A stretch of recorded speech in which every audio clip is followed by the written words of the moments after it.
ভারতীয় রাজনীতিতে এক অধ্যায়ের সমাপ্তি। প্রয়াত ডক্টর মনমোহন সিং বৃহস্পতিবার সন্ধ্যায় দিল্লির এইমস হাসপাতালে শেষ নিঃশ্বাস ত্যাগ করেছেন তিনি। প্রয়াণকালে তার বয়স হয়েছিল 92 বছর। ভারতের প্রাক্তন অর্থমন্ত্রী ও প্রধানমন্ত্রী হিসেবে তার অবদান লেখা থাকবে সোনালী হরফে। প্রয়াত মনমোহন সিং ভারতীয় রাজনীতির সঙ্গে কয়েক দশক যুক্ত ছিলেন। ডক্টর মনমোহন সিং 1991 থেকে 96 সাল পর্যন্ত সামলেছিলেন দেশের অর্থমন্ত্রীর পদ।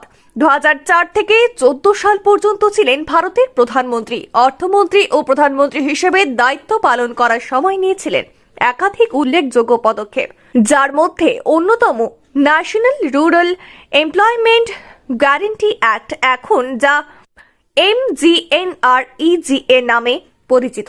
কত টাকা পেনশন পেতেন প্রাক্তন প্রধানমন্ত্রী?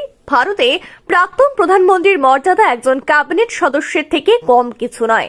নিয়ম অনুযায়ী মনমোহন সিং তার জীবনের শেষ দিন পর্যন্ত পেয়েছেন সরকারি সুযোগ সুবিধে, পেয়েছেন তার মৃত্যুর পর সেই পেনশন পাওয়ার দাবিদার মনমোহন সিং এর স্ত্রী গুরশাহরন কৌর। পেনশন হিসেবে কত টাকা পেতেন দেশের প্রাক্তন প্রধানমন্ত্রী? এছাড়া আর কি কি সুযোগ সুবিধা পেয়েছিলেন তিনি?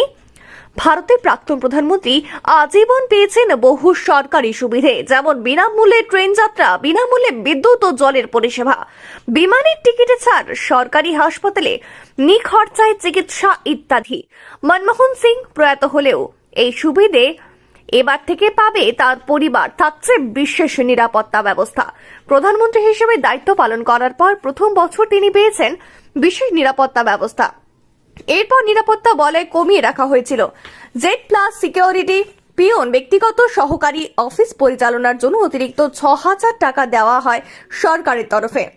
সেই সঙ্গে রয়েছে পেনশন। প্রাক্তন প্রধানমন্ত্রী ডক্টর মনমোহন সিং পেনশন বাবদ পেয়েছেন মাসিক 20,000 টাকা। এখন এই পেনশনের অর্থ পাবেন তার স্ত্রী গুরশাহরন কৌর।